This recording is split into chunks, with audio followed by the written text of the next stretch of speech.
No problem at all. Good morning and welcome everybody to this licensing panel of an application for a new premises license under the Licensing Act 2003 for Dracula's House, 58 London Road, Brighton, BN1 4JE. Can I have nominations for the chair, please? I would like to nominate Councillor Cattell. Sorry, can I just interrupt? Do we have the applicant in, because I can't see them on screen? Oh, maybe there, Mad Harvey. Well spotted. No, Madvi is not the applicant. Oh gosh, okay. So have you heard back, Corinne? Yes, they're just coming through now. Oh, excellent. I think that's them, Sean. Can you see? Yeah. Am I okay to do? Yep. Yeah. Oh, great. Yeah. So somebody let them in. So they're great. Thank you for that. Right. Okay. Let's start again. Yep. So good morning, everybody. Sorry for the delays. I do apologise for that. Let's just start the meeting again. So welcome everybody to the licensing panel for application for a new premises license under the Licensing Act 2003. This is for Dracula's House, 58 London Road, Brighton, BN1 4JE. Can I have nominations for the chair, please? I would like to nominate Councillor Cattell. And I'd like to second that. Thank you very much. Thank you very much. Councillor Cattell, please take the meeting. Thank you. Thank you very much, Sean. First of all, are there any declarations of substitutes? No, I think we're all as on paper, aren't we? Yeah. Are there any declaration of interest? No. No. Kerry? No. Okay. So there are no non-public items on this agenda, and therefore we will not be excluding the press and public for any item today. We are being webcast, so it's all in open session. Before we start, I'd like to do introductions. First of all, I'm Councillor Julie Cattell, and as stated earlier, I'll be chairing the meeting. So I'd like, if my colleagues would like to, councillor colleagues would like to introduce themselves, please. Hi, I'm Councillor John Hewitt, Hangleton Knoll Ward, a member of the Licensing Committee. Good morning, I'm Councillor Kerry Pickett, Ward Councillor for Preston Park Ward. Sorry, I forgot to say that I'm Ward Councillor for Westbourne and Poets Corner, and also a member of the Planning Committee, of the Licensing Committee. Okay, now and we go ahead with staff now. Corinne? Good morning, I'm Corinne Hardcastle. I'm one of the licensing officers, and I'll be introducing the application today.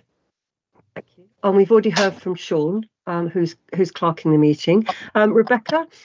Yeah, good morning. I'm Rebecca Siddell, legal advisor to the panel, and I have two colleagues just sitting in on the panel observing today. That's Helen and Carol. Thank you. So welcome, Helen and Carol. Thank you. Now, moving on now to people making representations. Sue.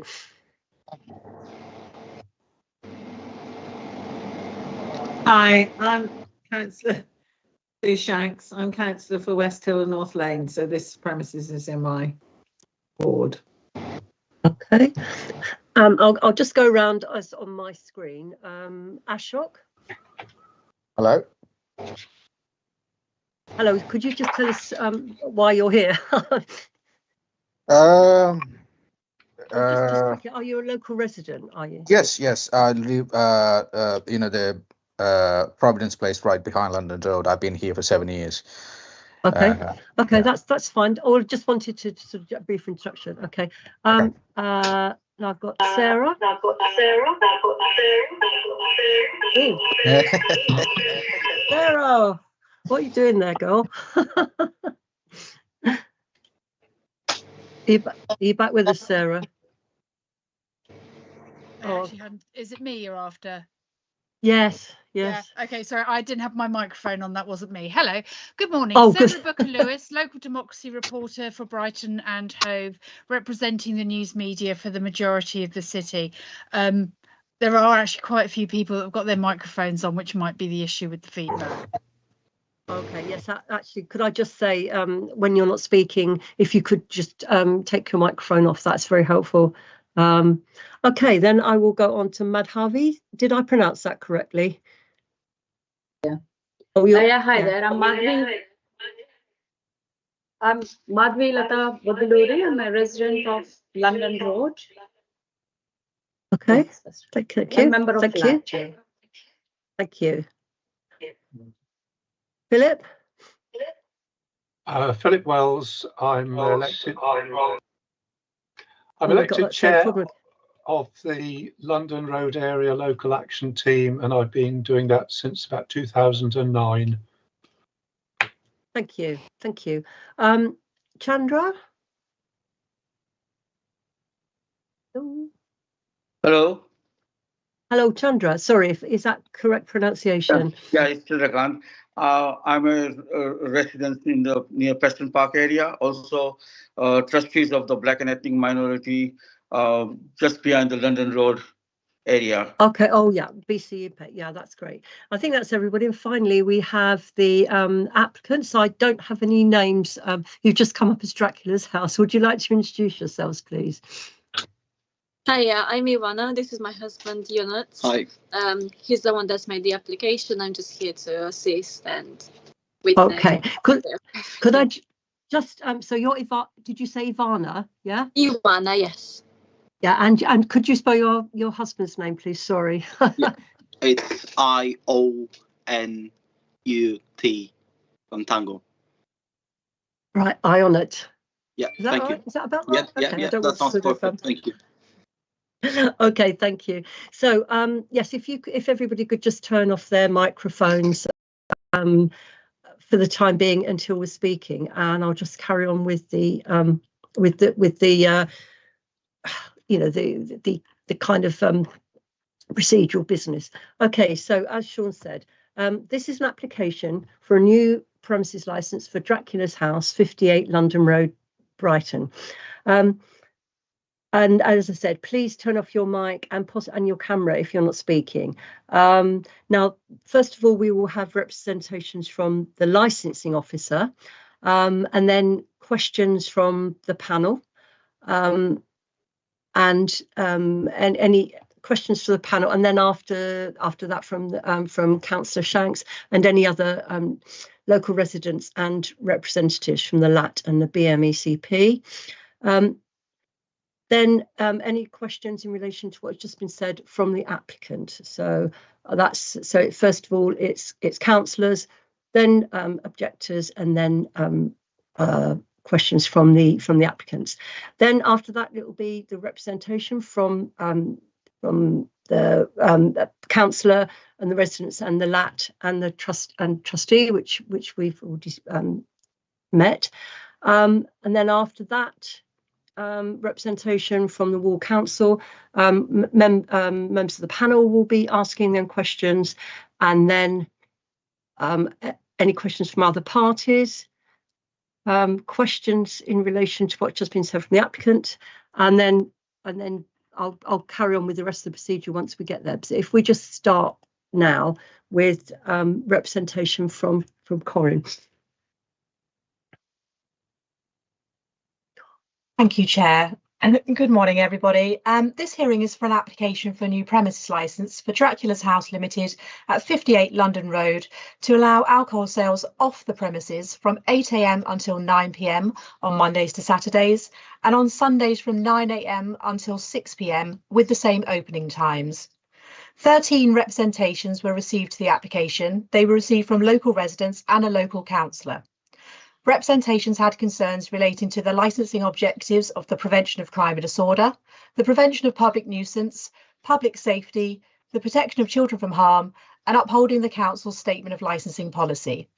The representations can be seen at Appendix C in today's agenda from page 29.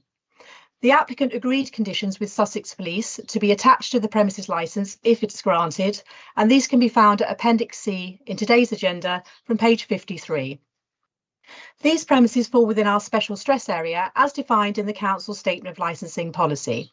On receipt of any application in the special stress area where relevant representations have been made, the licensing authority will scrutinise the application carefully and will look at the measures proposed in the operating schedule and compare them to the measures set out in Appendix A, the licensing best practice measures, which can be found on pages 22 and 23 of the agenda. As the panel will be aware, the Statement of Licensing Policy includes a matrix approach for licensing decisions with provisions for a terminal hour for all classes of licensed premises in a particular area, recognising the diverse operations and different risks presented by those premises. The matrix provides a framework of what the licensing authority would like to see within its area and gives an indication of the likelihood of success or otherwise to investors and businesses making applications. The matrix can be found on page 11 of today's agenda and it indicates no to applications for off sales in the special stress area. However, the policy is not absolute. New and varied applications in the special stress area will not be subject to the presumption of refusal, but operators are expected to pay special attention when drawing up their operating schedules and make positive proposals to ensure that their operation will not add to the problems faced in the area. It is important to note that each application will be given individual consideration on its own merits. Many thanks.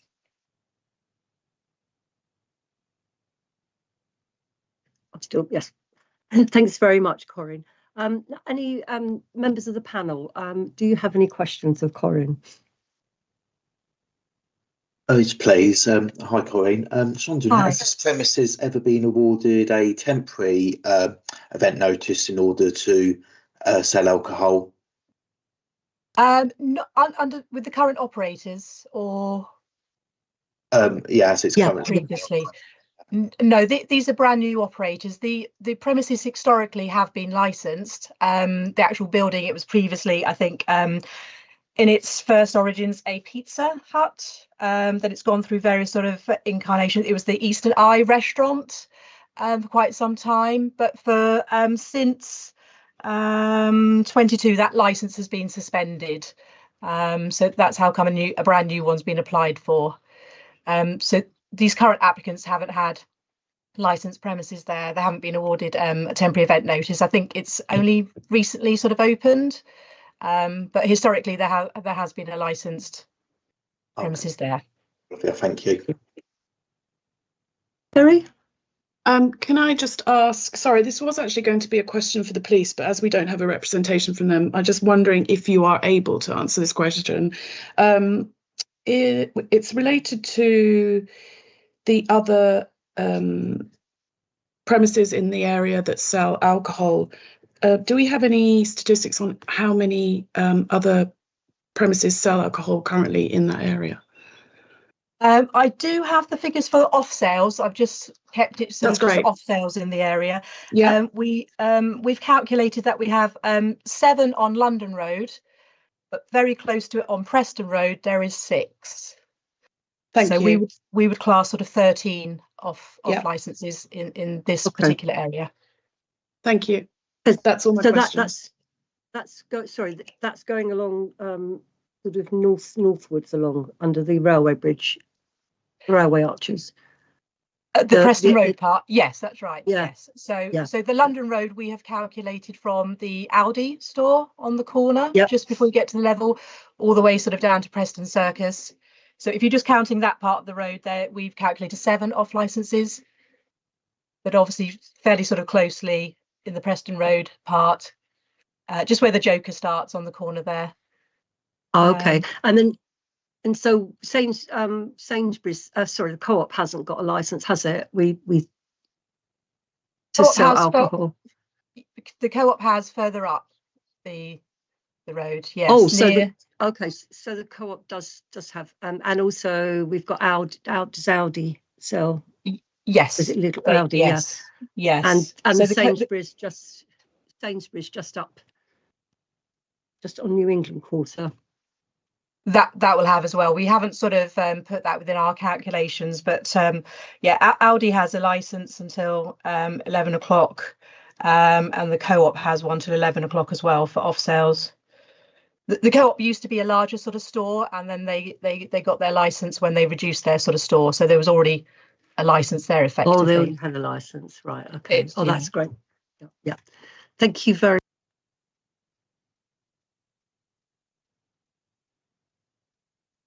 You're on mute, Chair. I thought I'd taken it off. Right, okay. Are there any questions?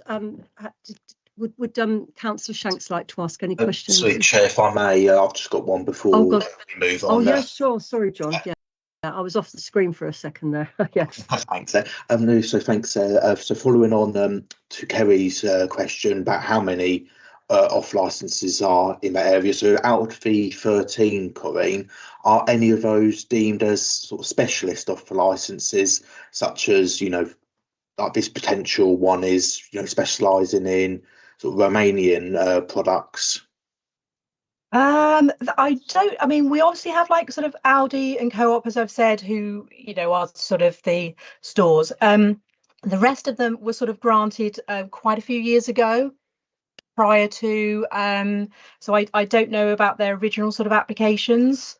I don't think they will have as, if this one is granted, as specialist conditions as this one has been sort of proposed.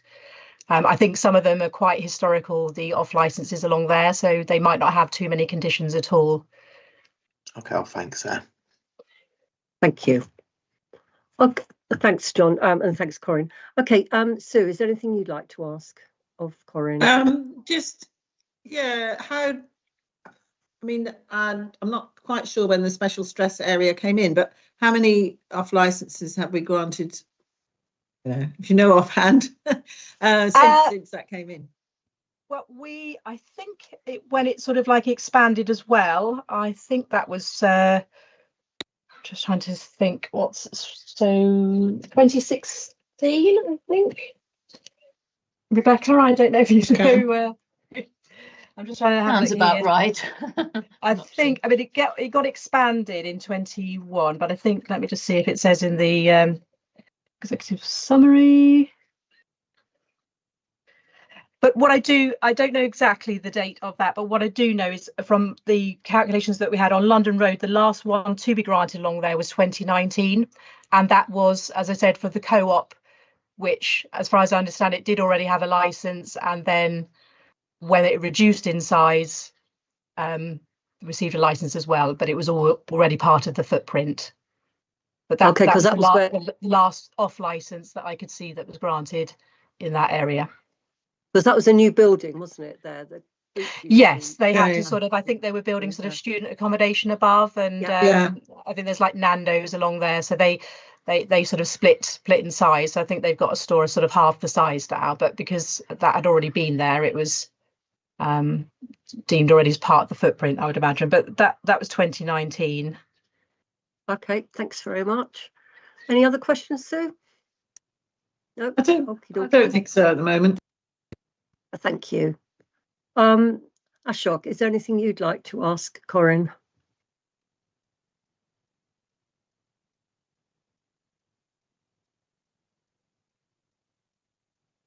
Ashok, is there anything you'd like to ask Corinne?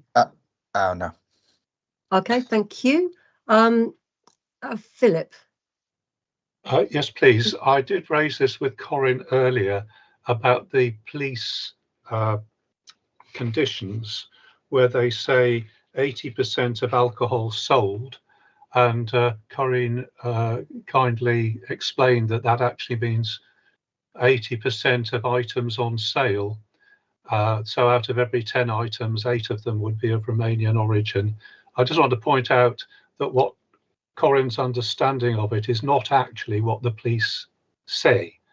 And should there ever be a challenge to it, I think it would be very difficult for the police to establish the rightness or wrongness of whether what they had said had been complied with. Did I make the question clear? Well, it says 80% of alcohol sold, not of any product, doesn't it? Well, yeah, 80% of alcohol sold. I think what they mean is 80% of alcohol offered on sale. In order to establish whether it had been sold, I see what you mean. Yeah. They would have to go through the accounts and work it out presumably by value, it just seems a very infelicitous way of stating the condition. If what they mean is, if you look across the shelves, if that for every 10 items, 8 of them are of Romanian origin, I think that's what they mean, but that is not what is said in their conditions. I think, yeah, I think that's, we might have to, well, we can discuss that later, but thanks for raising that, Philip. Any other questions? No, that's fine, thank you. Okay, cool. Yes, hello. Chandrakanta, can I speak? Oh, sorry, who's speaking? I'm just about to go on to ask Madhavi to speak. Yeah. Okay, fine. Madhavi? Would you like to speak? Hi there. Yeah. Sorry, I have no question at the moment. Sorry. Okay, thank you. Thank you. Chandrakant?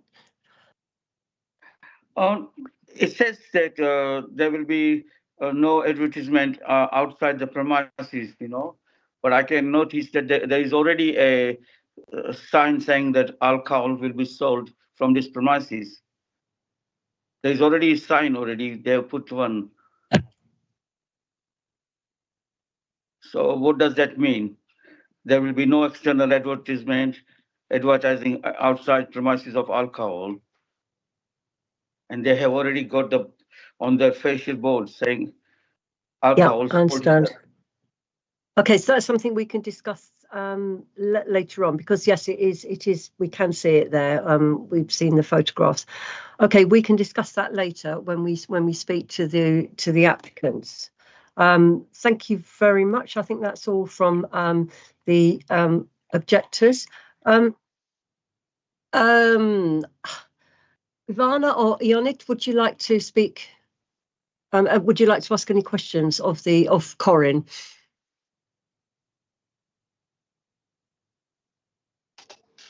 I think we'd like to know how many applicants there were between 2019 and 2025.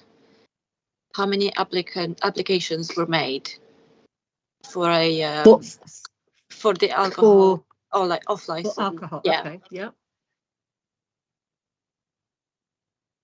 From 20, there were. Let's look here. So there have been applications, but they were refused within that time period. Okay. The co-op did apply for a license, which was further down sort of London Road from where they are. That was refused, and also one on Preston Road was also refused. So between 2019 and 25, there was 2, I think, applications for off licenses. Thank you. One for the co-op. All right. That's where's the other co-op? I can't think of. It got refused, so they wanted to sort of go in along this sort of stretch. I think of it was going to be at 65 to 67 London Road. I think when they were moving, when they had to sort of move or downsize, they were looking maybe at other sites on London Road. I think Sarah's just said in the chat it was at the Maplin site there. Thank you very much. I know what you mean. Yeah, thank you. Philip, so I just saw you indicating, have you got another question? This is still questions for Corin. I was just going to say it was the Maplin site, but Sarah. Oh, thank you. Thank you. That's great. Thank you very much. Okay. And now I'm going to hand over to Sue to make her representations as ward councillor. Oh, thank you. I've had several people email me about this when it was first announced, when it was first applied for, and it was also discussed briefly at the London Road local action team. Residents and I'm concerned about the amount of alcohol that's available on London Road and the way that transfers. But obviously, it may not be all bought on London Road. But, we do have a problem with antisocial behaviour, late night drinking, drug use, etc., and deliveries. People, delivery vehicles. This isn't the case there. I mean, it looks really, there's I was looking at the website, and it sounds like it's a really good thing to have, Romanian food and different things like that. We just feel that there is no need for extra alcohol in this area, which is a special stress area, and it should be refused in the matrix anyway. I know that obviously there are special pleadings, but I don't really think that applies to this. So I'll let the residents sort of give their major objections, because they have to cope with what goes on there on a daily basis. Thank you. Thank you very much, Sue. Rebecca, sorry, you had your hand up for a second there.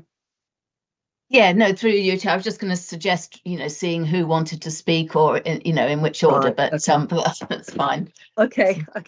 Well, I thought as normally put councillor first. So okay. So would Ashok and Madhavi, who would you both like to speak? Obviously, I'm going to speak to Philip and Chandrakant, as they are representing organisations. But Ashok and Madhavi, would you like to both speak, or would one of you speak on behalf of the other? I would like to speak. I'm happy to speak, as I've been living in the same street since 2013, so it's almost 12 years. So I think I'm the right candidate to speak, especially what goes on around this area. So I live on the Providence, in the Providence place. It's right behind London Road. And let me start with, it used to be they made London Road. They made it red. You can't park the cars anymore. So a red road. So obviously, Providence Place, our street, is the only place where you can park the cars on both sides, and it's quite wide area, wide road, and there is a big parking space available as well. 3 stories.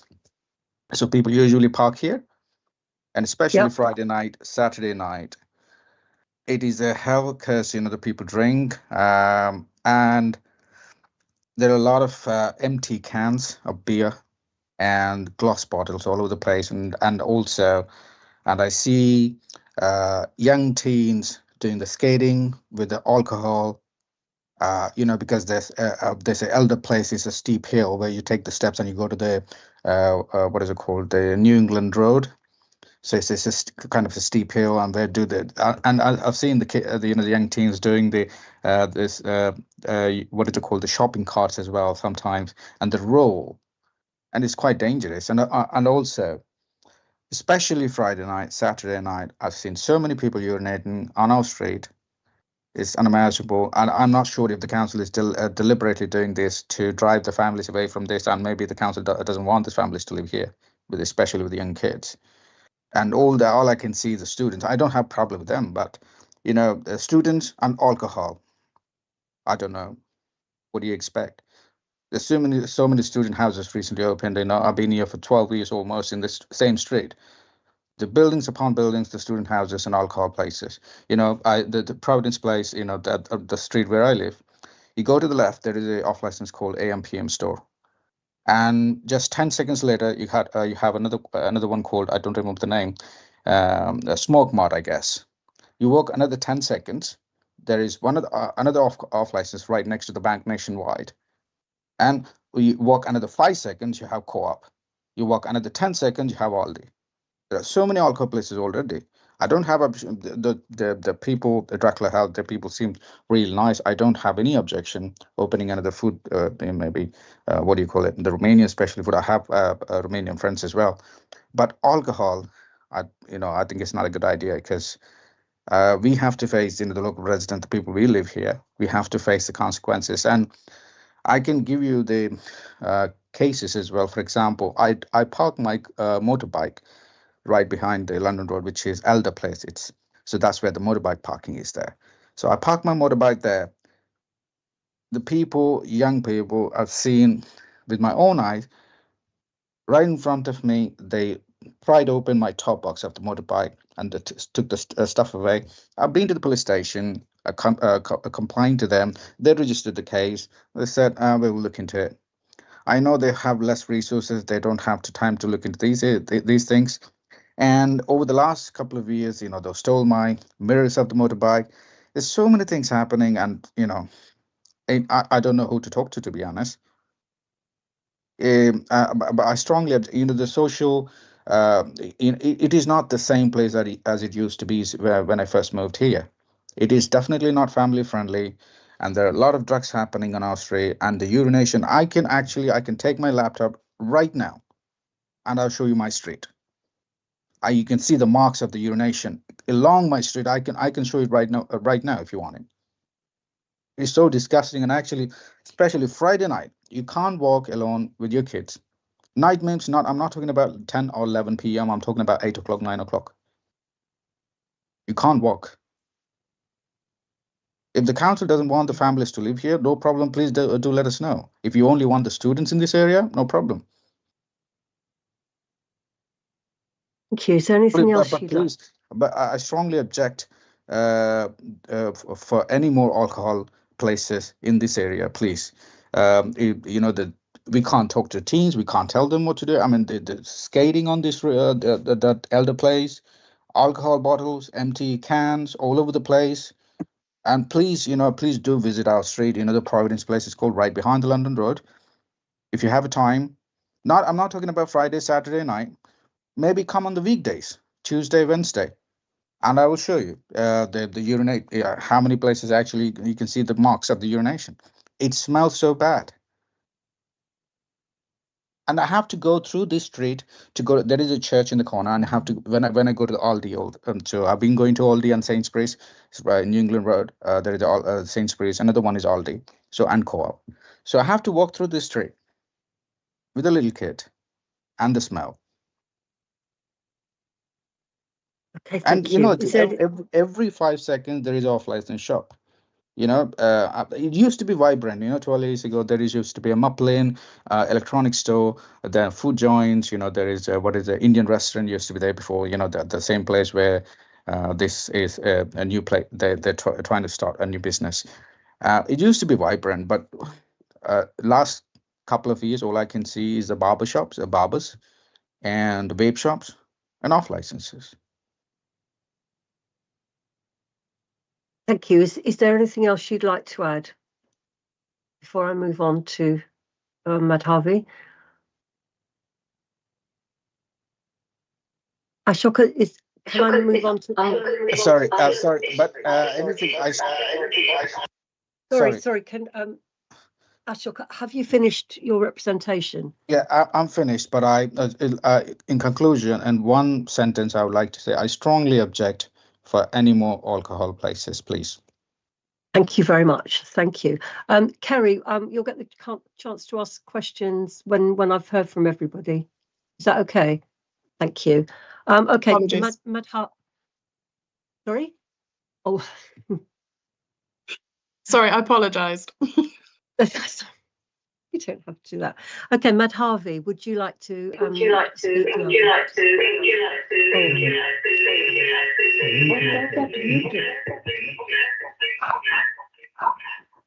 Yes. Sorry. So I would like to object on the new off license. Based on that, they are having Romanian drinks, which is also alcohol. So we already having a lot of crime on the London Road. And as a result, it will increase more crime, violence, and antisocial behavior, which definitely will increase. This is against the licensing objective. And also the Romanian alcohol is of high strength compared to other alcohol we have here, like Carling, Foster, Stella, they're all like 4.6%. And the Romanian beers like Ursus, Timis, Sorinia, and they all have a high strength. And if you compare to this lower strength beers which are sold now, this strong alcohol had adverse influence on the drinker's mind and resulting more violence, aggressive behavior, and public nuisance. And also, I would like to suggest, I personally think that granting another off license to a premises right beside a bus stop will have a great effect on waiting passengers and increase public crime and nuisance on the London Road community, which is already in a severe stress area and cumulative impact zone. Thank you.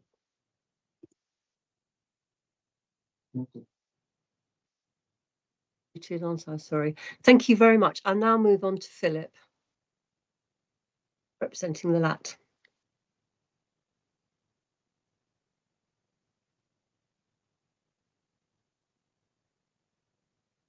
Oh, you're muted, Philip.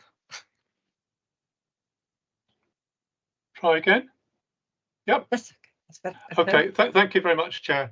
First of all, I'd like to congratulate Dracula's House on their new business. It looks very well stocked and very neat and very well presented.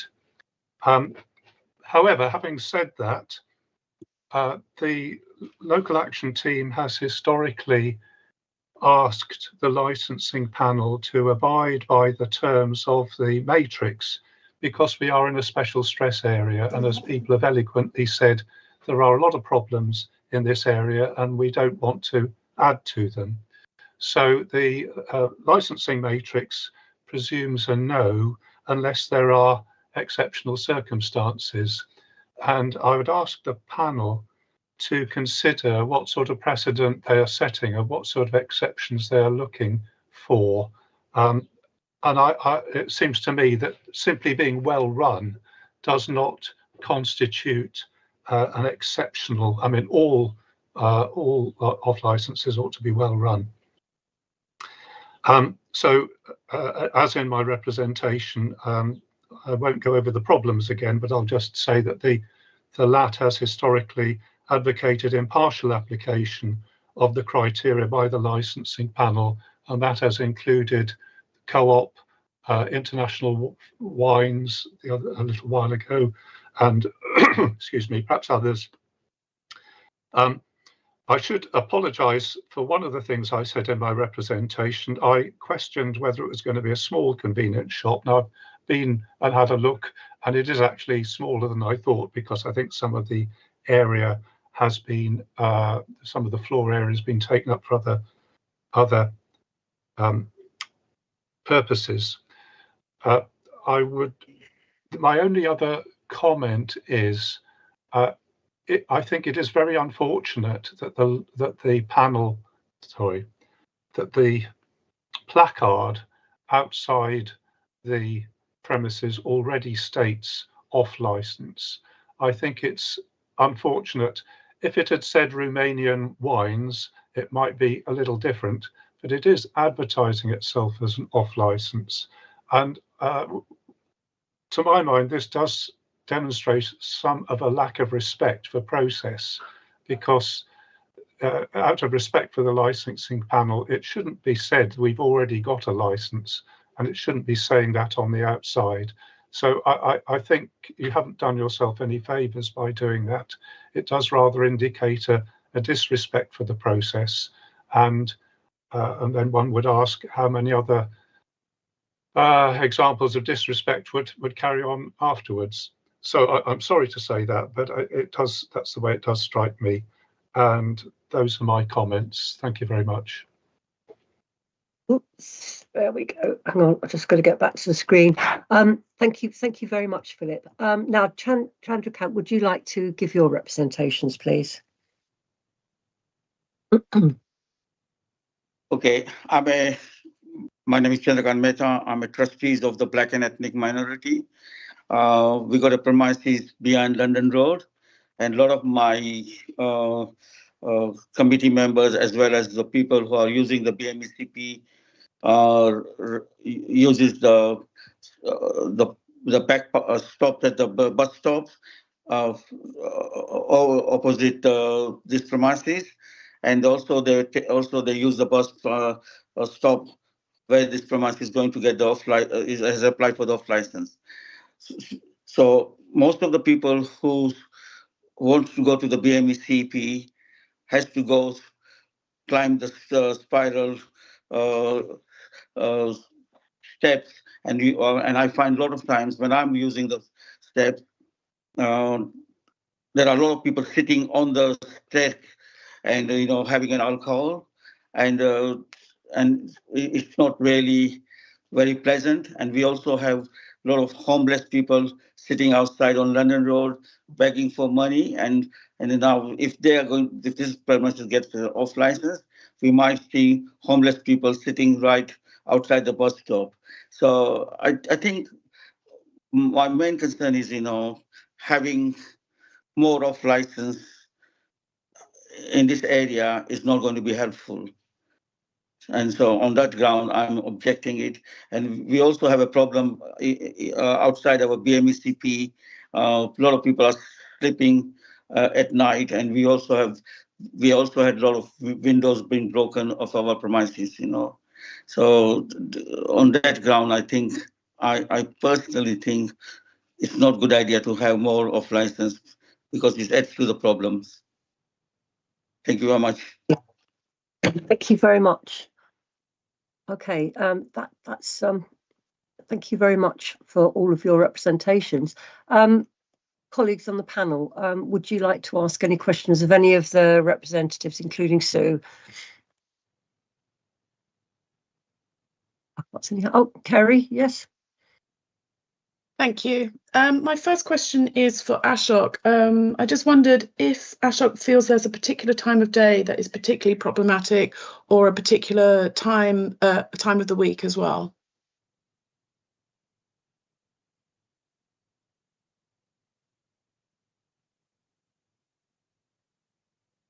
Hello. Ashok, are you still there? Oh, maybe he's popped off. Any other questions, Carrie, to anybody else?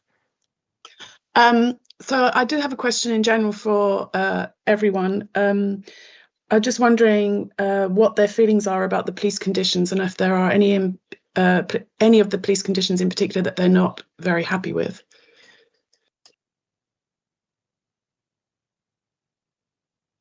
Could you put your hand up if you want to say? Oh, Sue, yeah, thank you.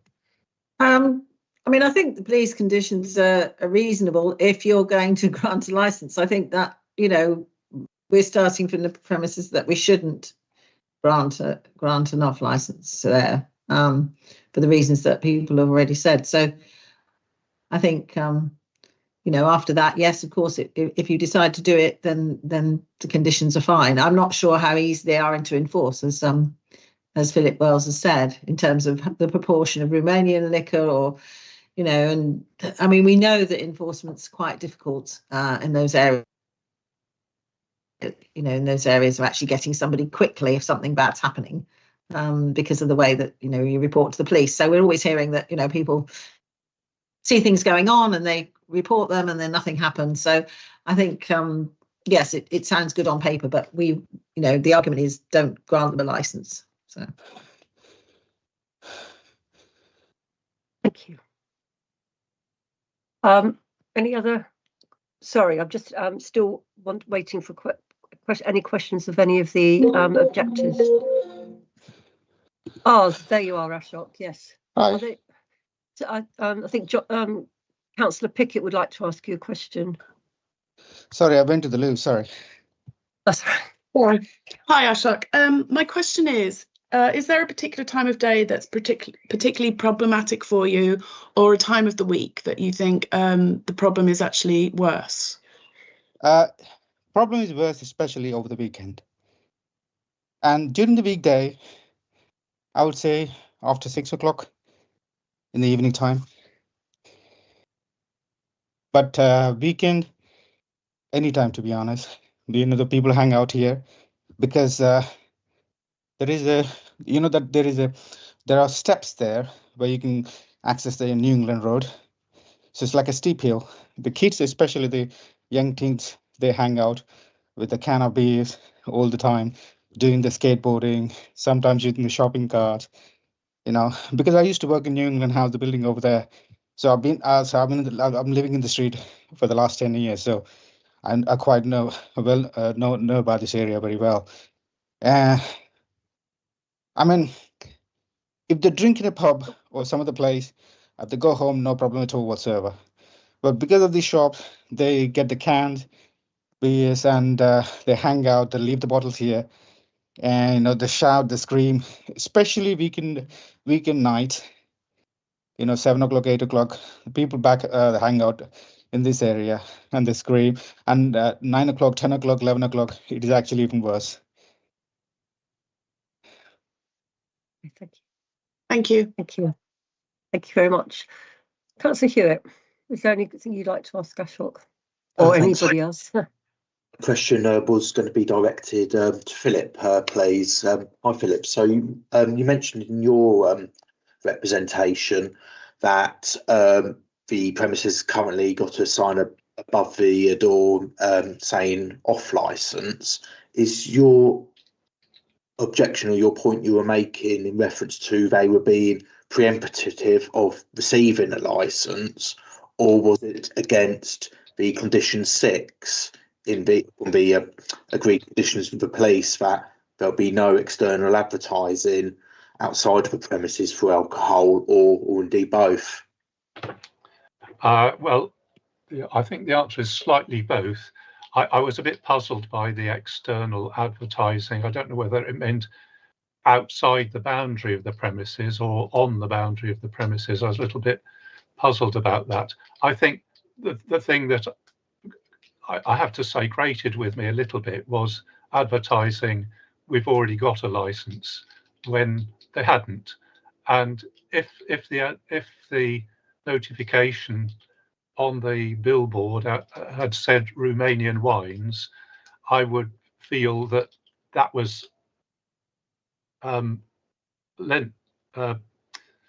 let's put it the other way. The fact that it's advertised as an off license rather than specialist Romanian wines rather undermines the credibility of asking for special dispensation because it's a specialist place. Did that make sense? Thank you for Philip. That does clarify. That leads me on to another question, which I might feel Rebecca might be best placed to respond to, if that's okay. So, if this is granted with these conditions, Rebecca, would the condition 6, where it is stating no external advertising of alcohol, would that mean the words off licence would need to be removed from the front of the building? Or does that condition really sort of relate to, let's say, a poster in the window advertising the type of products on offer with prices, etc.? What does that mean in reality? Yeah, I think it would mean, yeah, so no A boards or anything, and then probably no posters promoting alcohol. So I think potentially a placard is saying off license, or it is possibly not within the spirit of that condition, but maybe need to check with the applicants later on what their thoughts were on that. But I think the aim is not to advertise alcohol to attract people to buy alcohol within the premises. Thank you for clarifying. I think that's all I had into the questions, Chair. Okay, thank you. Now, would any of the people who have made representations like to ask anything of each other? If that makes sense. No? Okay. Would the applicants? I mean, it might be good to clarify what Philip put in the about the regeneration of Providence Place. I mean, I can say something about that anyway. So there's a council. There's some money from the S106 money, which is from the new building at the top. Not the name of the building. Yeah, I know what you mean. Yeah. Which has been, the money's been there for quite a while, and there is finally a plan which will improve the back of Elder Place, Providence Place, improve having new pavements, and so really trying to improve the area. So I mean, yes, I'll let Philip add a bit to that as well. But I think that is the whole plan of it, is to try and make it more into better for residents, because it is obviously a busy shopping street, but it is also a residential area. People live right on the street, sort of thing. So I don't know, do you want to add anything, Philip? Sorry, let Philip answer as well.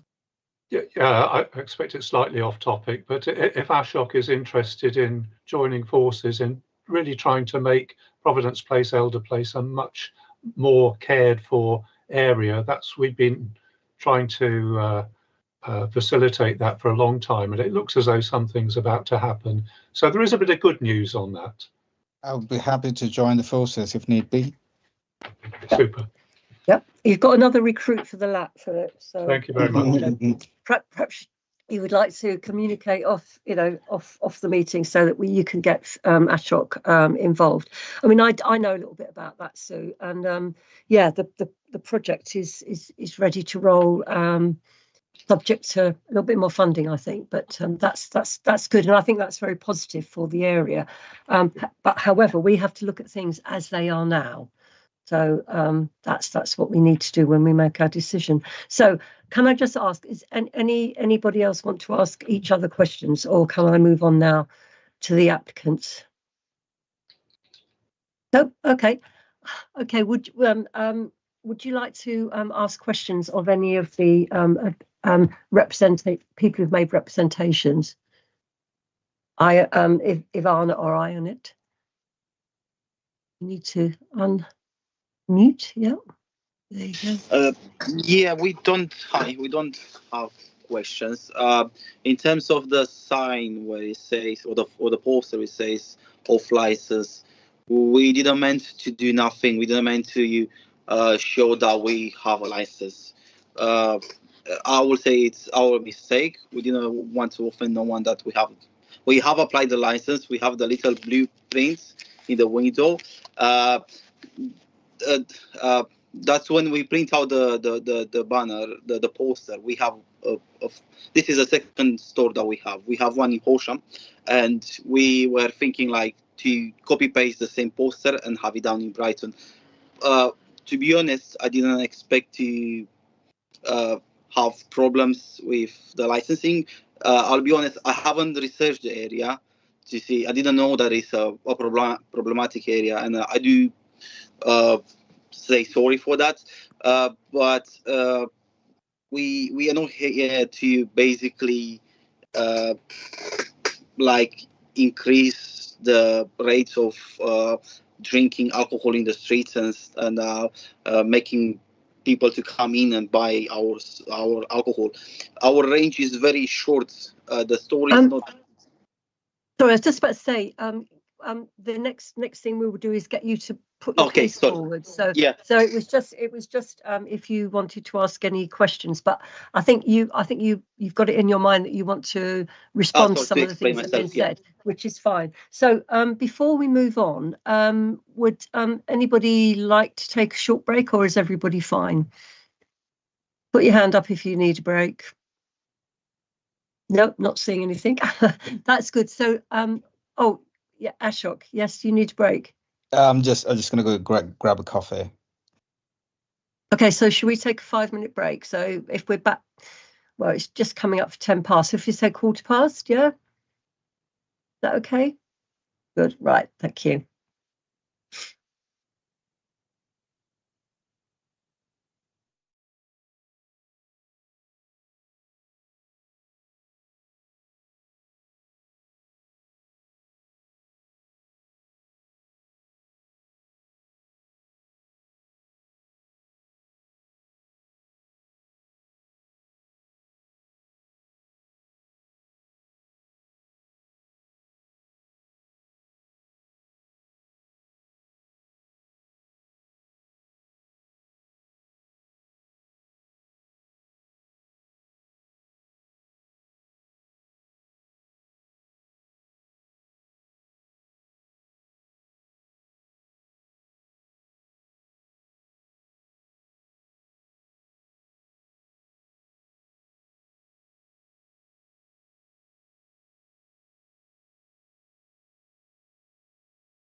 expect. Yes, we're live. Okay, fantastic. Thank you. Welcome back. So would you like to put your case forward, Ivana, and Ionic? I hope I'm pronouncing that wrong. Right, correctly, rather. Sorry. Oh, that's okay. Yeah, so I think it's fair to say that all of our problems are mainly antisocial behavior. But I think we can all agree that that comes from not refusing the sale of alcohol and also not knowing how and when to say no to selling alcohol. So, yeah, like I've seen myself, because our till counter is next to the bus station. I've seen teenagers stopping like elderly people. They send them to different stores, and then I've seen them bringing back bottles of alcohol, which I don't know what exactly to say, but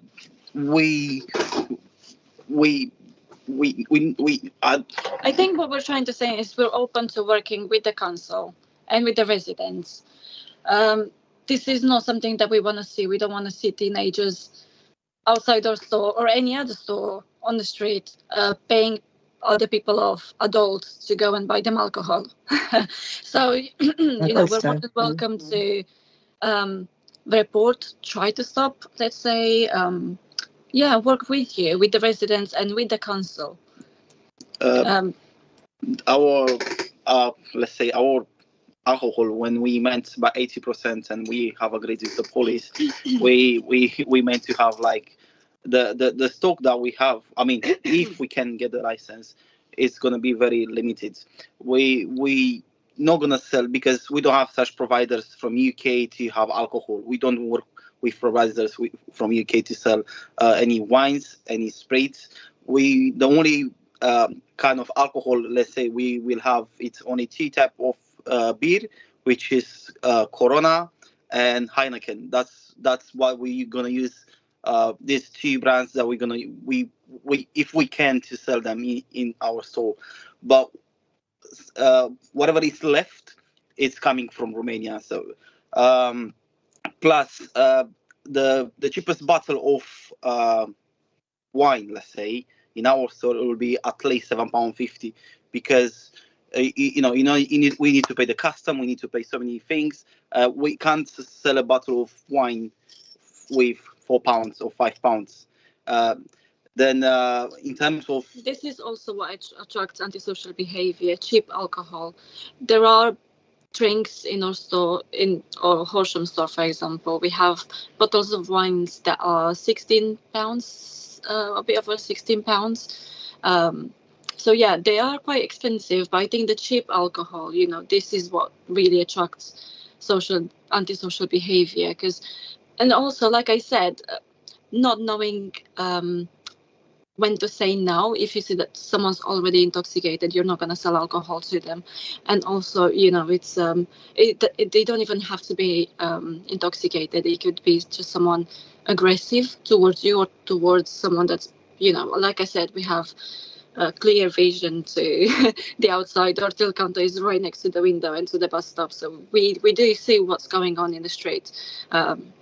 So yeah, and we both been working in retail for many years. We have 6-7 years working in retail, each one of us.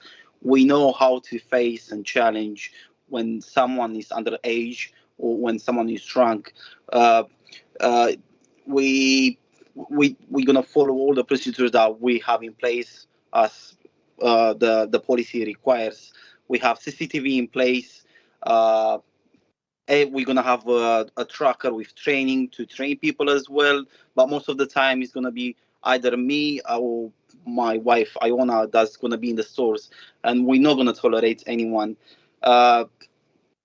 We've worked in the industry. I've myself worked in a hotel bar. So, in a bar, I think it's more popular, let's say, this type of antisocial behavior.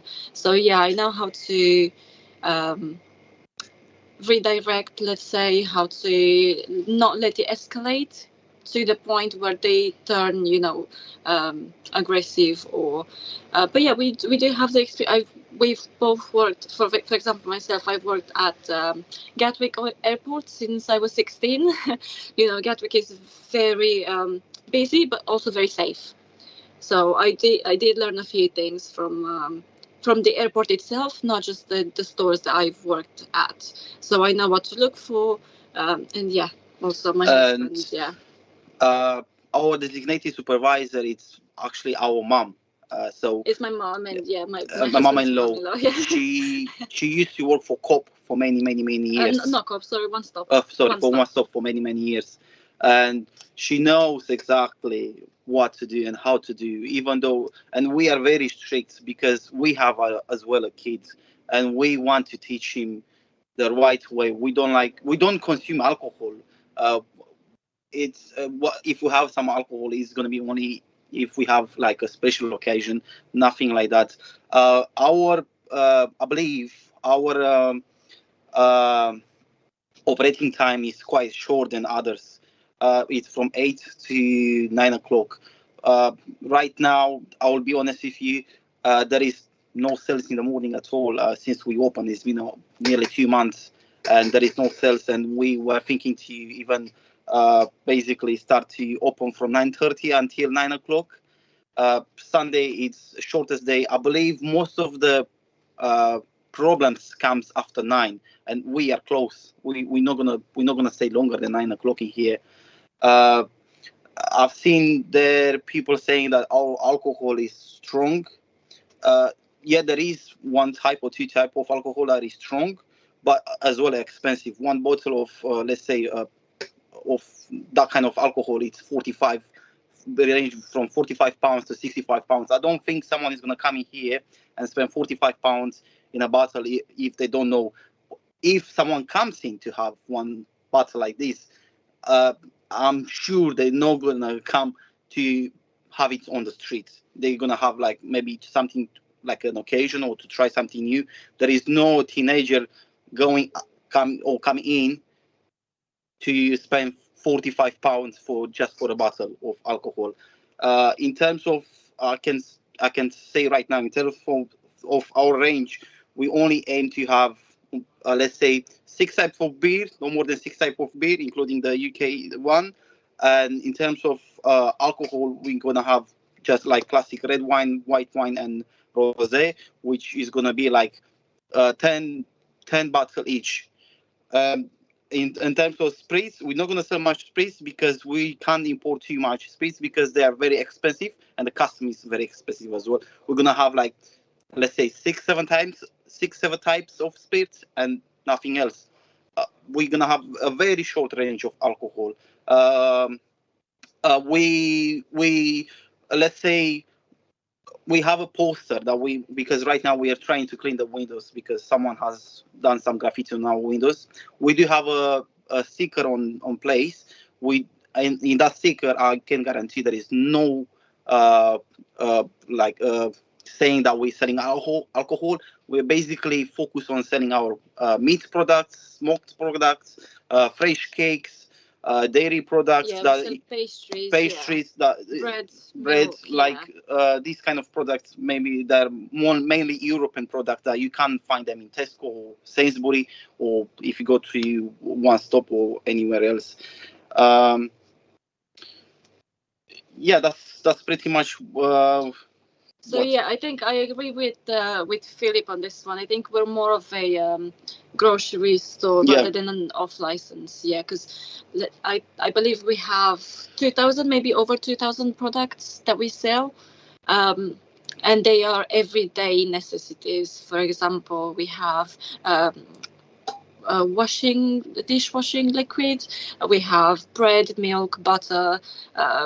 Vegetables, fruits. We do fresh cakes, like my husband said, and pastries. So yeah, I do agree with Philip on that one, and I'm sure we can work something out with the banner outside. I'm sure we can.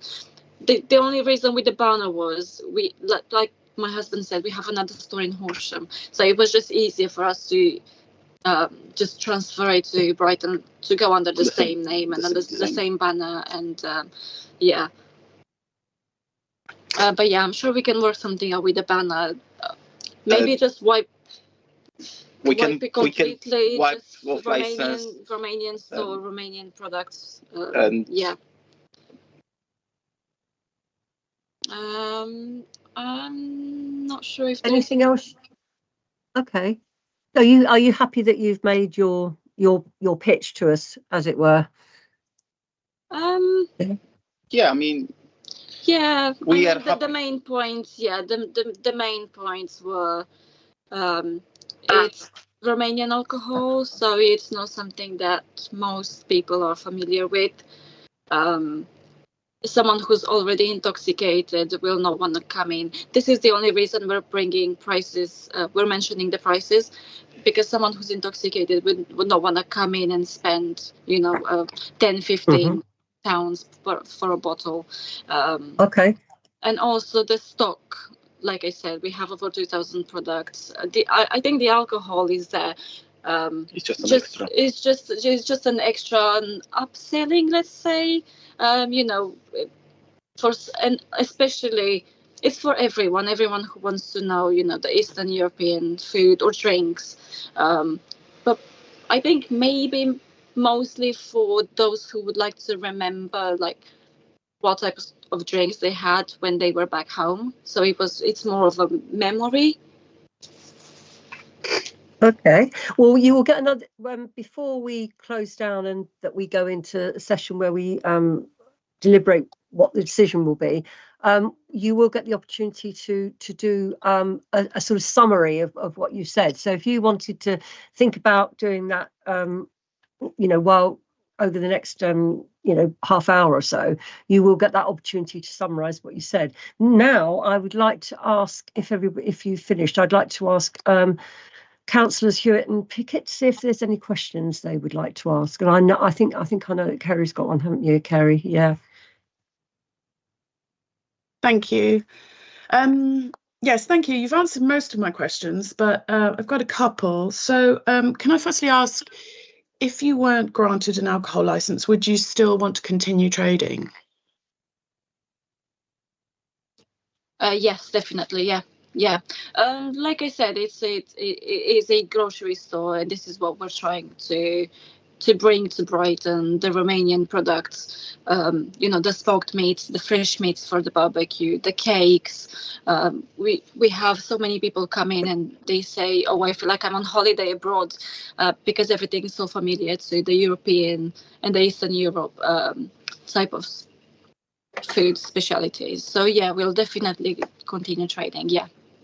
Thank you. And can I ask, therefore, what's your aimed percentage of alcohol sales in relation to your other products?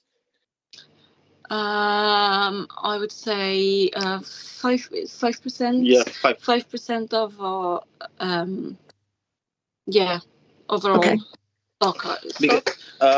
Because so basically right now what I see between the two shops, this one from Horsham, this one from Brighton, and that one that we've got in Horsham, basically the sales are the same. There is I don't think there is going to be many people coming in to get alcohol. If there is, of course, there will be some people coming in to get alcohol, but there will be mainly Romanian people that will come in to get the alcohol. And I don't think there is going to be, maybe sometimes, yeah, there is some people that might come in to try it, but I'm not sure they're going to come back to get it again, because like I said, price-wise, it's not for everyone. Second one, it's, is like when you go and you see a nice cake, you buy it first time, and then if you like it, you like it. If you don't like it, it's a 50-50 chance, so they're not going to come back. But we are not, let's say, we are not trying to base the shop in surviving on alcohol sale. It's basically mainly in the fresh products that we've got, and groceries and everything like meat and cheese and so many things. This is just an extra that's going to help us to pay the bills. That's going to help us, of course, you know, to pay the council tax and every little p does matter for us, because we, as a small business, we try to do something, and we try to, like my wife said as well, we came down to Brighton as well as a Romanian shop, but then there is quite a few people from Romania here, not just Romania, there is Hungarian people coming in as well, Polish people coming in, and they like to have their kind of products to try it, so they're gonna have, you know. But yeah, speaking from experience now, alcohol will not be something that's gonna in Horsham. So yeah, there is not a high percent of alcohol sales, not at all. Okay. Yeah. Thank you. So I know you've said you've got your experienced traders and you've been trading for quite a long time in Horsham. I would say though that the London Road area is quite problematic in terms of people drinking on the streets. I'm just wondering, do you really have the experience of dealing with, for example, you know, someone who may be drunk and you may need to refuse a sale for them? Do you think you'd be able to deal with that? Yeah, definitely. And it's not just the experience that we have with our Horsham, so it's the experience that we've had at our previous jobs. Like I said, I've worked at Gatwick. My husband also worked at Gatwick as a manager for Pret a Manger. And I used to work as well in aviation, and I had in the aircraft so many people like from trunk, and they use lots of trunks, and I was between everyone. So if someone is, let's say, getting upset with us, we know how to do it. We know how to speak with them. We will try our best to manage, you know, to make sure that everything is safe, and, you know, to get it all right for everyone. Thank you. Sorry, I've just got a few more. Sure. Can you just confirm that you will not be doing any home deliveries? Oh no. None at all. No. Okay. I don't know if we in Horsham we have Deliveroo, and we do deliver, yes. But we don't do alcohol on Deliveroo. But we don't have any alcohol on the delivery. It's mainly the cakes and the bread and the groceries altogether. Yeah. Okay, thank you. With regard to the training programme, will this include training to identify basic child protection? And what I mean by that is, in light of the fact that there's a lot of underage drinking going on in this area, will you specifically have that kind of training? We can, yeah. Yeah, we definitely can. Yeah, we definitely can. Like I said, we see things. You know, we're out here. We see what's going on outside. So if that's something that's gonna help not just us, but the locals and the council, then that's definitely something. Yeah. Okay. Sorry. So in terms of conditions, would you possibly accept a condition not to sell Romanian alcohol? Oh, sorry, non-Romanian alcohol is what I meant to say. So would you accept a condition to not sell non-Romanian alcohol? As in anything that's not, would you accept a condition that if you got a condition to sell alcohol, it would only be Romanian alcohol? Yeah, I think we've already agreed. Not agreed formally, but we were talking, and we would, like we said, we would only have the two types of beer that are non-Romanian. But if we'd have to give those two up, then yeah, most likely, we're happy to give up any non-Romanian alcohol. Thank you. And I think my final question is: would you accept a condition to amend your signage if you were asked? In particular, the bit that says off license, yeah. Yeah, of course, no problem. Yeah, definitely, yeah. Okay, I think that's all my questions at the moment. Thank you. Thank you. Thank you very much, Carrie. John, have you got anything? No, thanks, Chair. No, I think everything in the representation and Kerry's questions had covered everything which I was going to ask for any further details on. So nothing for me, thanks. Okay. Thank you. From me, I've looked on your Facebook pages of both of your you know, the one in Horsham. I don't know Horsham very well, but I'm thinking, following on from what Kerry said, what sort of area is it there? Is it similar to London Road, or is it less, you know, is it less residential? Horsham itself, it's a quiet town, so it's it's a family town, let's say. But the area where we have our store is surrounded by pubs. So we have a pub opposite us. Basically, whichever way you would try to go home, you would go past the pub or an off-license. So yeah, there are so many off-license stores, vape stores, cigarette stores.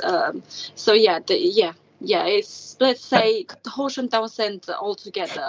It's not as big as Brighton, but yeah, it would be probably the same amounts of off-license stores and pubs, also the pubs, as London Road. Yeah.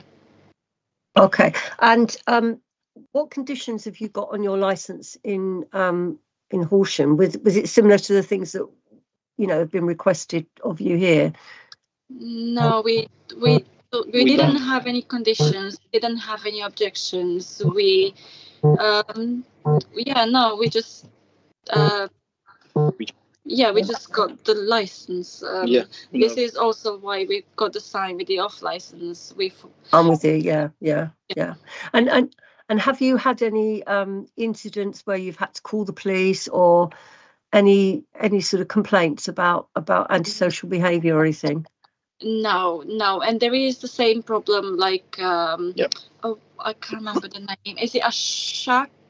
Ashok mentioned with the teenagers. Oh yes. We have the same situation in Horsham. Right next to our shop, there is a staircases.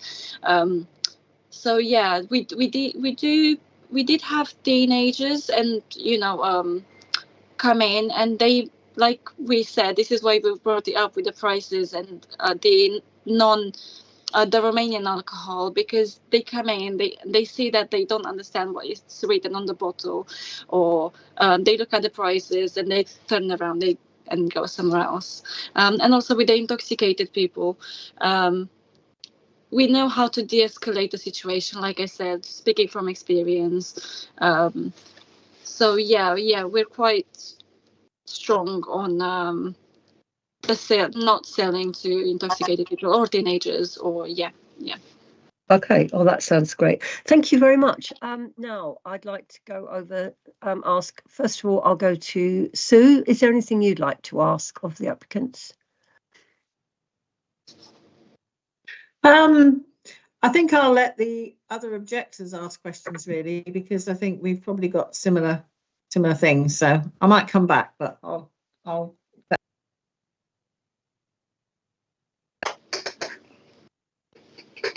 Oops, sorry. I'll start with Madhavi this time. Madhavi, are you still there? Yes. Oh, hang on. Sorry, there's a mic.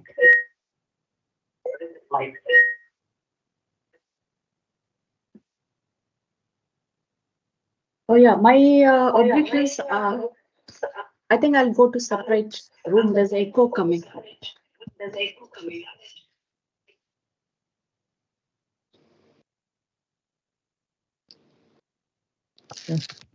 Yeah. Sorry.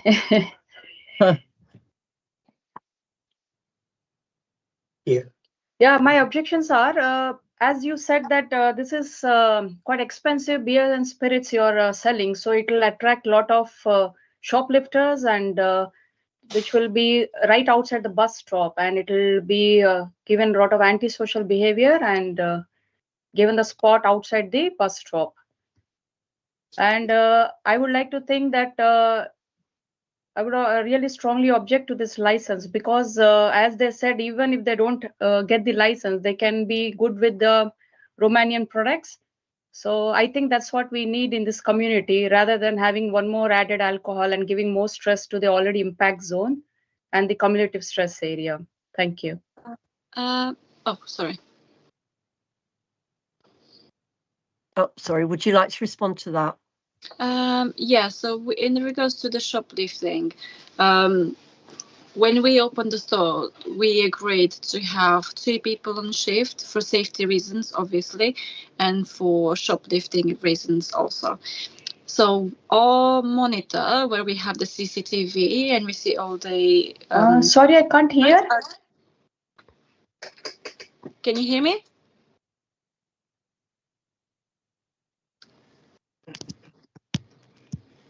Hello? Can you hear, Madhavi? Sorry, I can't hear. We can hear you. We can hear you.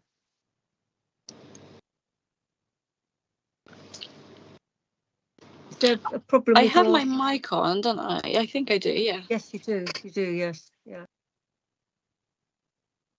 I think what would it be okay for me to say, can you hear me, Madhavi? Can you hear anybody? I can't hear. Oh, Can't hear anyone. Turn off the mic. Maybe we just need to text her instead of, I think probably she can't hear us. How do I text? Yeah, chat. Turn the mic off and turn it back on.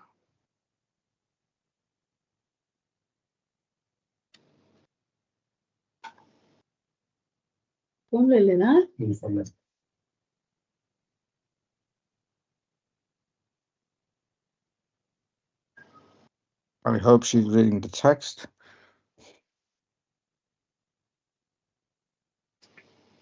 Oh, you just given her oh, she's oh, hang on, Chandrakant has gone. Where is he? Oof.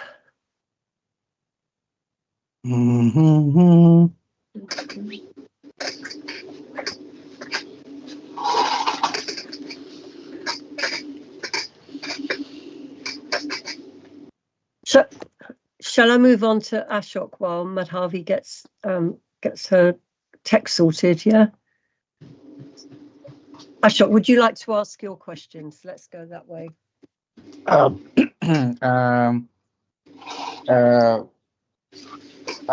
don't remember the name of the applicants. I think Dracula House. I will thank you so much and all the best for your business. And we welcome that your business in the community, more than happy to welcome. And especially, I have to admit, I really like the chocolate rum, which is, I think, Romanian chocolate. And there is a Polish chocolate as well. I really like a Misko. I'm not sure if I'm pronouncing it right, so I usually get it from Sainsbury's. Yeah, it's really, I really like it. If you're bringing in more chocolate, cakes and Romanian food, that'd be great. But so I only have objection with the alcohol. Other than that, it'd be great. It's not about you. Any alcohol business, I strongly object, because I'm a parent of a 6-year-old daughter. So I have a young family. So, and we walk across the street, and we live here for the last 12 years. So that's the only reason. And so a couple of points. There is a brewer's tap just 2 minutes walk away from this place as well. So I think people should know about that. So so there's so much alcohol around this area. That's the only worry. And as Madhavi said, the shoplifting, that's antisocial behavior. Co-op never used to have security people before.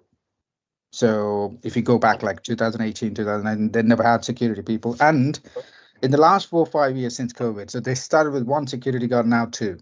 And you go to Aldi, same. It's 2 people. Why do you think it's happening? Because there is so much shoplifting happening in these streets, even though they have their own security personnel.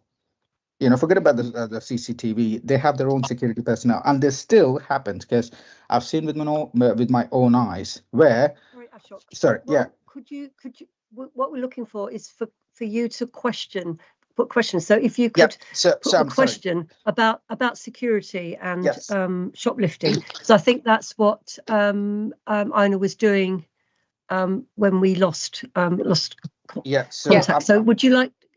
I know, but what you seem to be doing is adding to your case. At the moment, it's just questions. And if we could have the question. So Ivana to ask that. Yeah. Sorry, Ivana. So how are you going to address, as you said, that you're going to sell high volume, the priced alcohol, expensive alcohol. So that will definitely attract the shoplifting, and it is happening in the London. Sorry. So how are you going to stop it? Sorry. Yeah, I think how are you going to address it? Yeah. So as I was saying, the CCTV that we have in place points to every corner of the store, but the monitor itself, where we can see what's being recorded, it's below the till. So we have a clear vision. For example, if I was at the till counter and someone was at the very back of the store, then I would be able to see that. I wouldn't have to go up there. But also, there is always two people on shift. One will always be at the counter. The alcohol itself is behind the till counter. So there is there is no way they could get past us and get to the alcohol.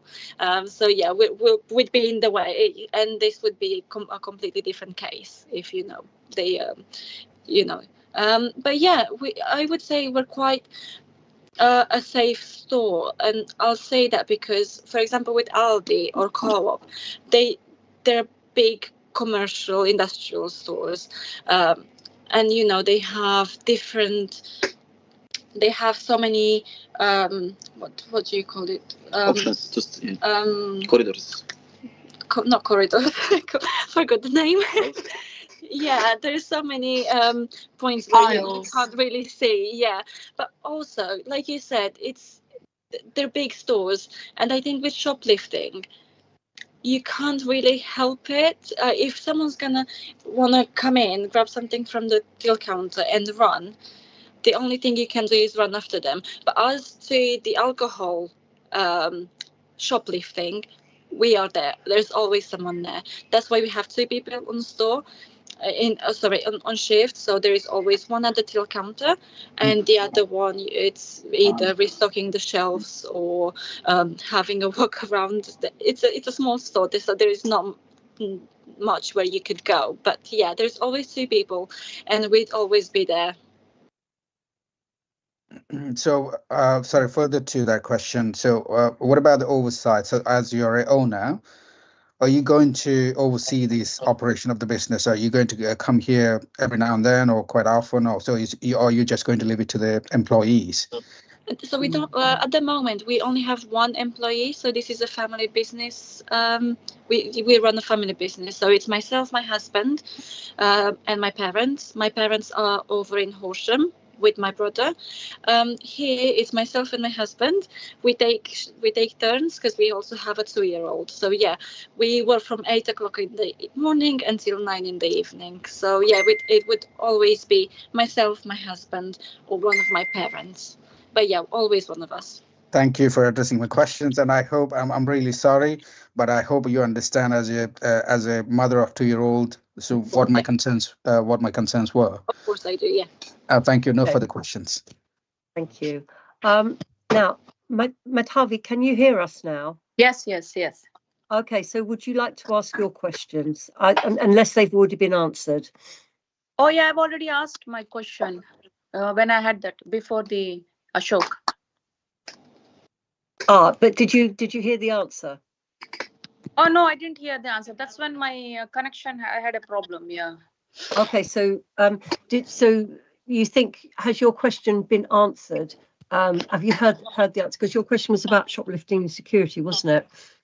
Yeah, and then then I suggested that they said that their sales of alcohol is only 5%. So I suggested that if we already have a lot of I suggested that they're happy to have the just a shop which sells all the Romanian products rather than the alcohol. So that will be more helpful, because that will already add on problems to this community stress area and the That's my Right. question. Yeah, Okay. the shopliftings here. So would you like to respond to that, Ivana? So sorry. So the question was related to the shoplifting, yeah? And also, would you be willing not to have alcohol sales, which I think Councillor Pickett's already asked, hasn't she? Yes, yeah. So so if we don't get a license, then yeah, we will continue trading as a Romanian store, the grocery store. But Cool. yeah, in regards to the shoplifting, as I said, there's always 2 people on shift. One will always be at the till counter because that's where we have the alcohol, behind the till counter. So there is always gonna be someone there. So yeah, we have the CCTV in place. We have cameras pointing to every corner of the store, and we have the monitor for those cameras just below the till, so we can clearly see what's being, what everyone's doing in any corner of the shop. We also installed. We didn't have them before, so ever since we got the premises, we've installed shutters for our own safety and for the nightlife, because we know what Brighton is like, and just in general what nightlife is like. So yeah, we've installed shutters, so those go down as soon as we close. Okay, thank you. Okay, now I'll go over to Chandrakant. Chandra, are you there? Chandra?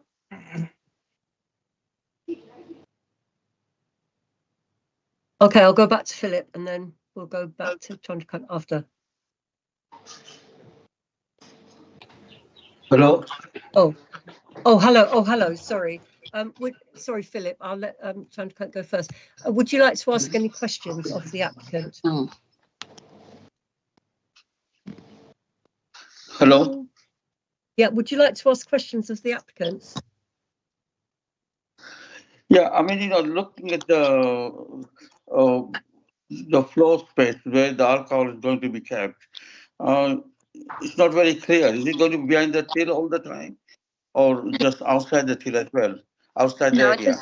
Just behind the till.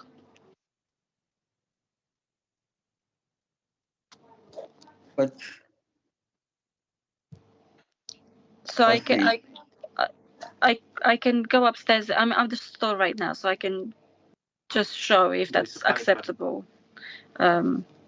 Where the alcohol will be kept. Maybe that's not clear. That might be helpful. What percentage will be? Sorry, say that roughly again. What percentage of this will be behind the counter? Quite a All big of it. Percentage of alcohol? No, how much? Will all the alcohol be behind the counter, or will some be on the shelves? Yeah, okay. Just behind the counter, yeah. So it won't be self-service. People will not able to. Okay. And last question is, that you are going to be selling the alcohol, which is outside the bus stop. I mean, how is it going to help the passengers and everybody waiting outside, on the bus stop? I'm not sure I understand the question, sorry. My question is that your premises is right outside the bus stop. Yeah. And a lot of elderly people are using the place, and you might find homeless people sitting outside your premises. How are you going to deal with that problem? So at the moment, ever since we've opened, we've not had any homeless outside our store. So just speaking from experience, but yeah, that's definitely something that we'd have to look into if that does happen. Well, on London Road, all the off licenses and the web store has homeless people sitting on a regular basis, and they cannot do anything about it, and there's nobody to stop them sitting there. I mean, premises like AMP or Smoke Mart, Cope, behind the staircase, you always find homeless people sitting and drinking alcohol, begging for money to buy alcohol. So how are you going to deal with it, especially when your premises is right outside the bus stop? And it's a quite narrow space for the pedestrians to walk through. This is going to be an ongoing nuisance problem. Right. So I think with the homeless, like you said, there is a difference between homeless people and intoxicated people. So with the homeless, like you said, they're outside the other off-license store. They've never been outside our store just until now. We don't know if they will decide to make our front of the store a home, or but that's something that will have to be reported. But I think that also, if you see them buying alcohol or drinking alcohol, that also it's the problem of whoever sold them the alcohol, because if they already been intoxicated, then they shouldn't have been sold alcohol by the other off license, because we don't have any alcohol at the moment. So if you did see them drinking, then it wasn't from us, but we would also not be selling them alcohol. I think what the point you are missing out is, once you have an alcohol premises or a grocery store, you always find homeless people sitting, and most of the homeless people are, are drinking and begging for money, and also they also have dogs or cats with them, and especially when it is right outside the bus stop, this problem is going to be there forever, and I don't think police or others, they're going to have a resources to move them. So I think this is not a problem that we would be dealing with ourselves. So I myself would probably not go down out there, and I would probably ask for help from the council, from the police. I'm sure there are certain places that they can be redirected to, as opposed to just sitting outside an off license. But I'm sure there are numbers, and I'm sure there is a lot of help from the council in regards to the homeless, and I'm sure there are numbers we can report this to. But yeah, as an off license, this is what we would do. We would report it further. We would not be selling them any alcohol, and we would definitely not engage and encourage any type of antisocial behavior outside our store. If they do become aggressive, or let's say not towards us, but anyone outside, then we're more than happy to report it further. But as an off license, I don't think there is anything further that we can do, other than not making it worse. Well, I think. Sorry. You have given me the answer, but I don't think the police have got resources to deal with this sort of problem, or the council. But that's something is going to be there. Yeah, no, I understand. Sorry. Just to say that if we do have a kind of somewhere where you can direct homeless people to, street homeless people to, we can look into that, because there are John, do you know more about this, about places, organisations we can direct? Yeah, there is that organisation, Street Link, but I mean, like I say, yeah. I think it's sort of deviating a bit away from, through you, Chair, through what we're here to say. Yeah. But I think I wanted to sort of give you that. Obviously, yes, it's not easy for us to call the police every time, unless there is a real serious incident. But there are other ways which you can look at to help with this. So, Chandra, have you got any more questions? Is that you done now? No, I mean, outside the BMECP, we have got an ongoing problem, and we have not able to solve the problem. So we have reported many times, but if this new premises thing that they can solve it, well, good luck to them. Okay, so have you any more questions? Oh, no, thank you. Okay, thank you very much. Okay, we can move on finally to Philip now. Thank you very much, Chair. So I have a couple of questions. First of all, say, you know, I do wish well for your business, and I think you've answered questions so far very, very competently.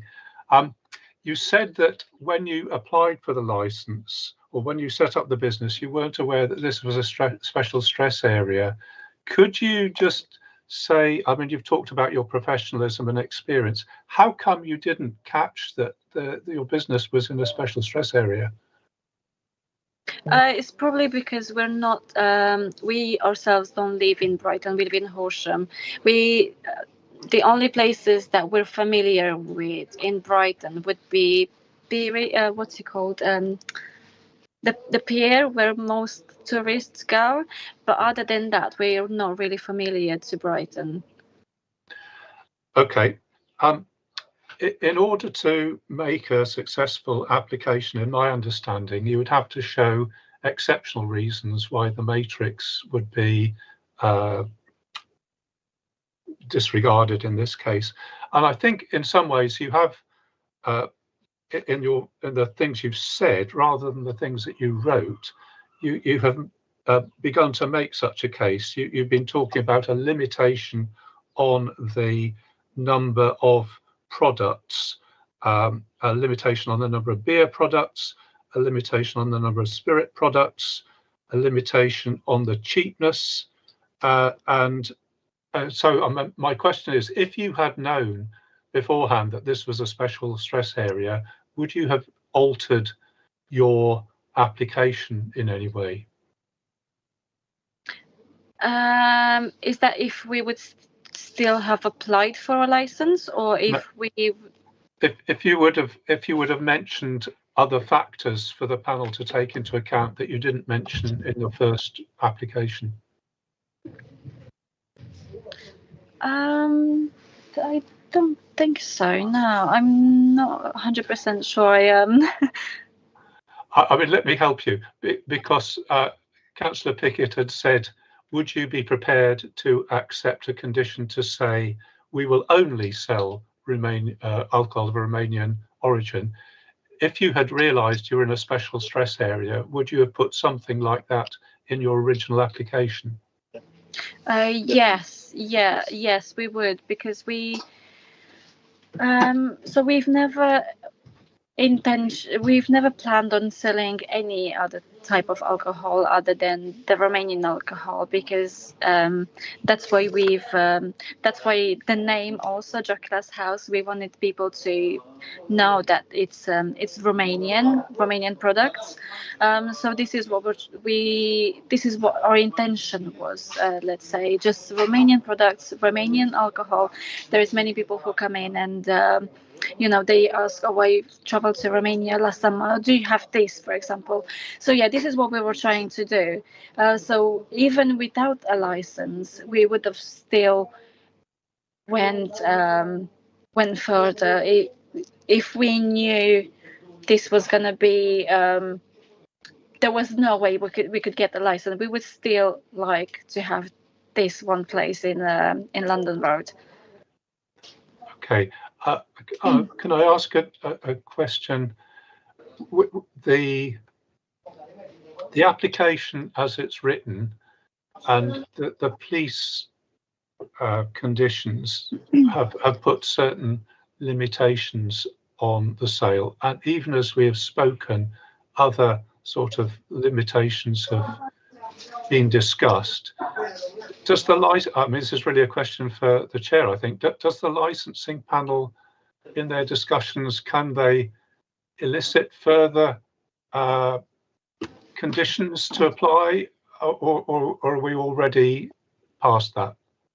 No, we can do that, but we need to canvass the applicants first of all about it, and I think we've already probably covered most of that in the discussions. And they have picked up on the issues, particularly regarding the signage and the product, the range of products.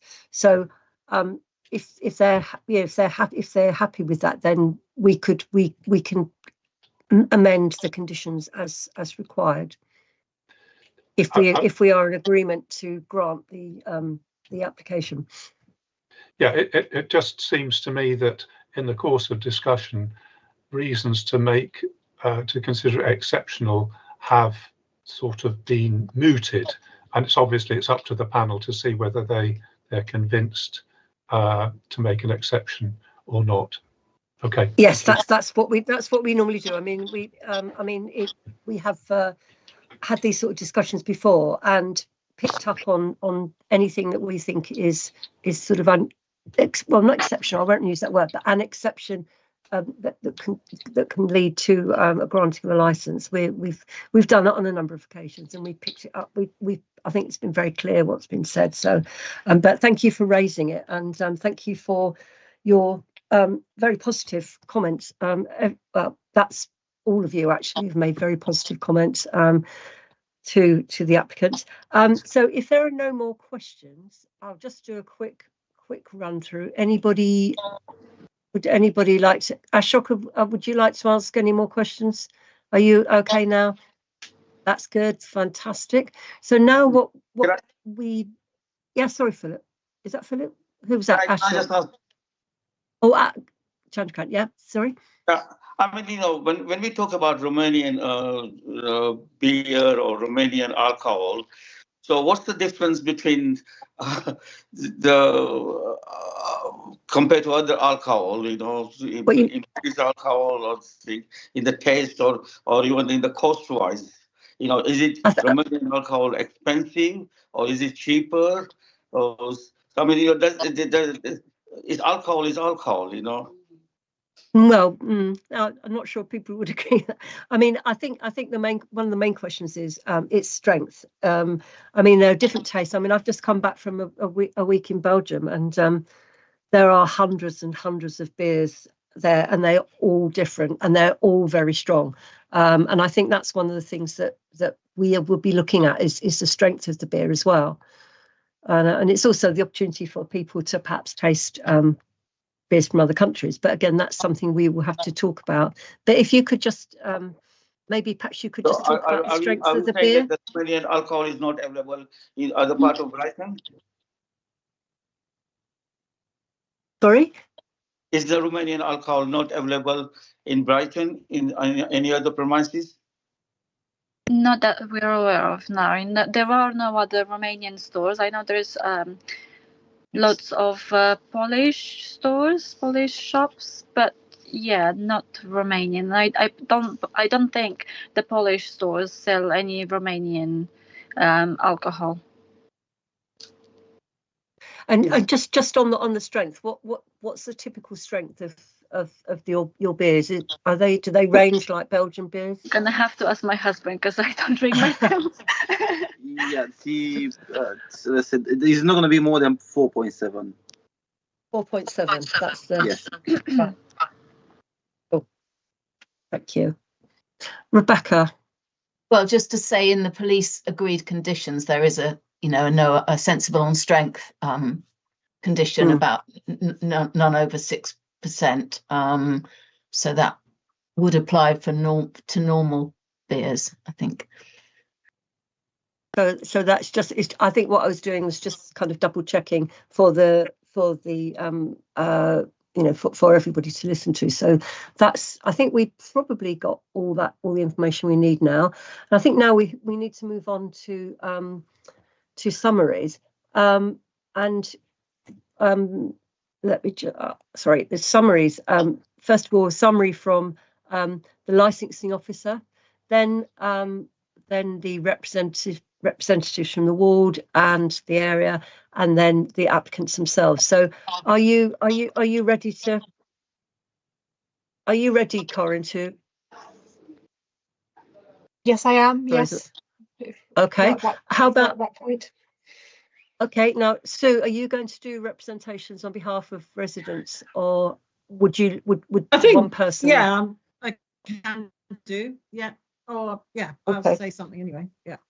Okay, would everybody be happy? Everybody from all the other residents and businesses, would you be happy for Sue to speak for you, or do you all want to say something? Not repeating everything that you said before, but just giving a summary of your objections now that you've listened and heard the applicants. Philip. Yeah, I'd like to say something, but only a sentence. Okay. So, what about everybody else? Oh, I can't see everybody at the moment. Madhavi, are you happy for other people to speak on your behalf, or would you like to say something? You're muted.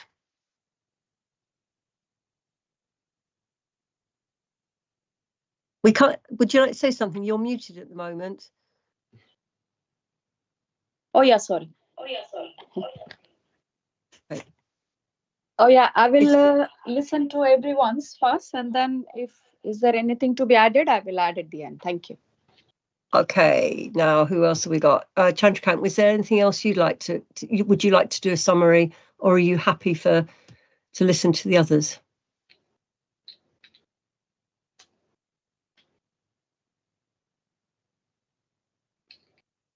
Chandrakant, are you there? Can you hear me? I'm happy to for the summary. I don't want to add any more.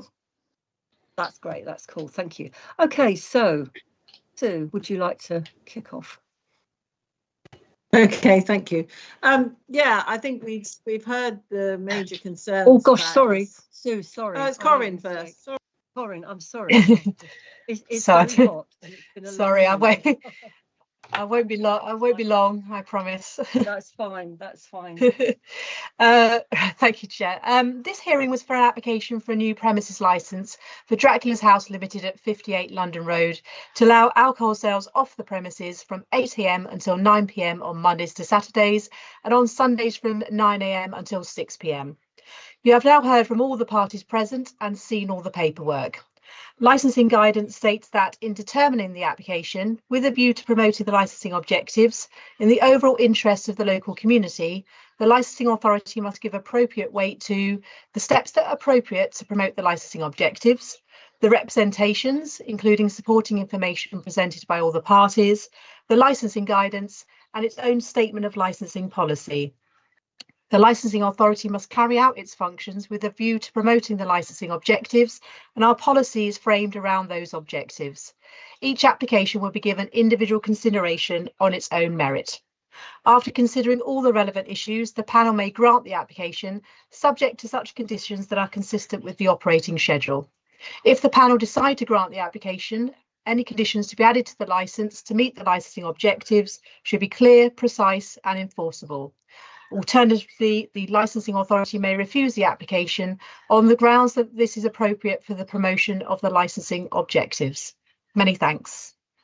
Thank you. Okay, so sorry, your turn now.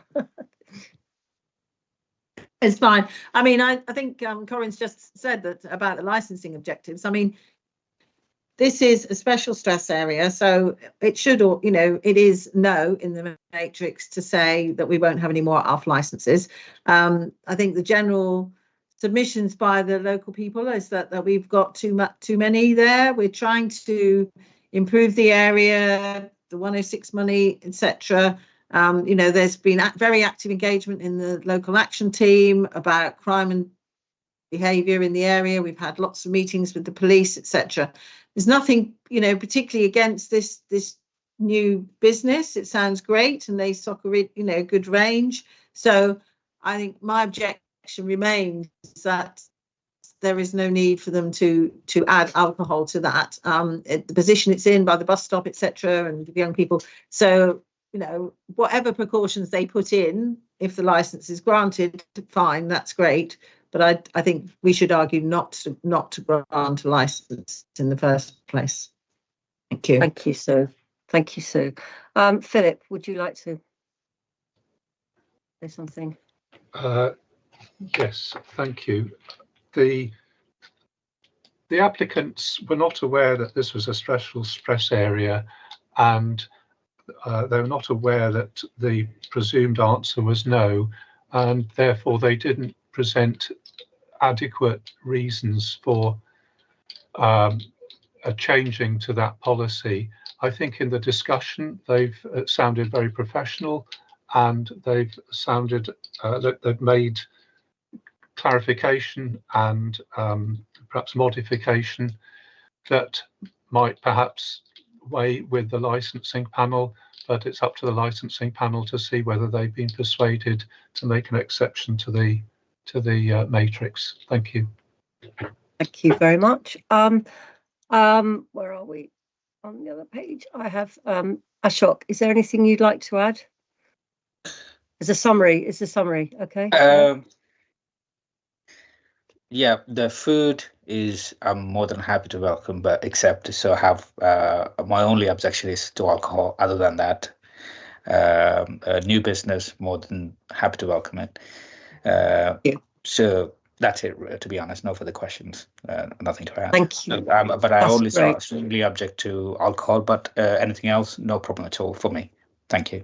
Okay. Oh, hang on, I've lost somebody here. Where are we? Oh gosh, have we still got? Oh, Matt Harvey, is there anything you'd like to add? Sorry, I dropped out then. Oh yeah. I don't know if I dropped out before I finished or after. Oh God, sorry. I can't see any exceptional circumstances on this application. So on the basis of that, I strongly object for this application. Thank you. Okay, thank you very much. And Chandrakant, have you got anything to say?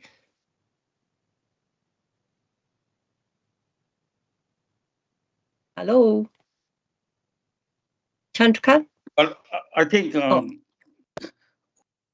we have already got so many off licenses in the area, and I don't think by having one more, is going to solve the problems which we are having all the time at the moment. It's going to add to the problems. Okay, right. So that's everybody from the representatives. Now, Ivana, have you got something you'd like to say in summary? Yeah, we will have actions we're going to take. Yes, so the actions that I think we'd like to go over the summary, isn't it? The actions that we were gonna take further. But I think I would just like to say that we understand everybody's concern, and that we are a family-friendly environment, as some of you might have noticed. But yeah, with the alcohol license, the summary would only be the alcohol percentage that we would sell eventually if the license is granted. And yeah, we would only sell Romanian alcohol, which is something that the general public is not really used to, and they do tend to turn around when they notice that it's not something that they're familiar with. And yeah, we will, if needed, we would have to take the poster off, the off license bit on the poster. Yeah, we have, like we said, we have CCTV in place. There's always 3 people on shift. We're trained, we're experienced, not just from our store in Horsham, but from our past jobs. We have a 2-year-old ourselves, so we completely understand the concerns from parents and, of course, but yeah, I think. Yeah, no, do you have anything more to say? No, I think we're pretty clear, yeah. Okay, thank you. And now closing remarks from our advisor, Rebecca. I don't think, Chair, that I have anything to add to what Corinne said, save for that you have canvassed various other conditions, and as long as you've canvassed all you wish to, that's fine. I think the main one was that there is sort of agreement that it'll be 100% Romanian alcohol that was sold. That has been put forward and agreed to by the applicants, if you should be minded to grant the license. And yeah, I think that's all from me, unless you've got any questions. Great, thank you very much. And thank you everybody for attending. And it's been it's a long session, and I'm sorry about the delay at the beginning. Now, the three of us on the panel will retire to a different virtual room to have our deliberations, and we will have Rebecca with us, and also Sean, who will be taking the minutes. And we normally try to get a decision out within 7 days. Are you still happy with that time, Rebecca? Yeah. Yeah, we do our best. 5 working days is the target. 5 working days. Yeah. Sorry. Okay. So that's great. So thanks everybody, and I think everybody just go out and enjoy the sunshine now, and get some vitamin D. And thank you again. Thank you for all attending. Cheers. Bye bye.